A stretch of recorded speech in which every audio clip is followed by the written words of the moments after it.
So just looking at this top bit of lawn as I do, and focusing on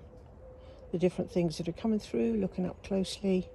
what insects, what nests, particularly solitary bees of course, and I'm happy to say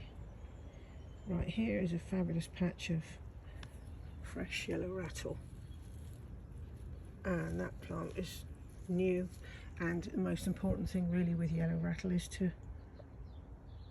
you know, if you want to put the seed in different places in your lawn, then just make sure you do it when it's fresh, after it's made the seeds that rattle, and then come up and just throw them, which is what I did with this last year. And that will just ease up this area of lawn, with the grass being obviously the strongest plant, so it'll parasitize the grass roots,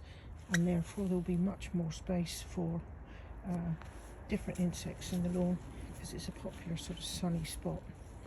and it's sloping of course, which is helpful.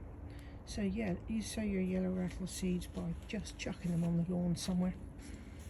fresh when they're rattling. Walk around and throw them wherever you think you might like to reduce the grass, specifically for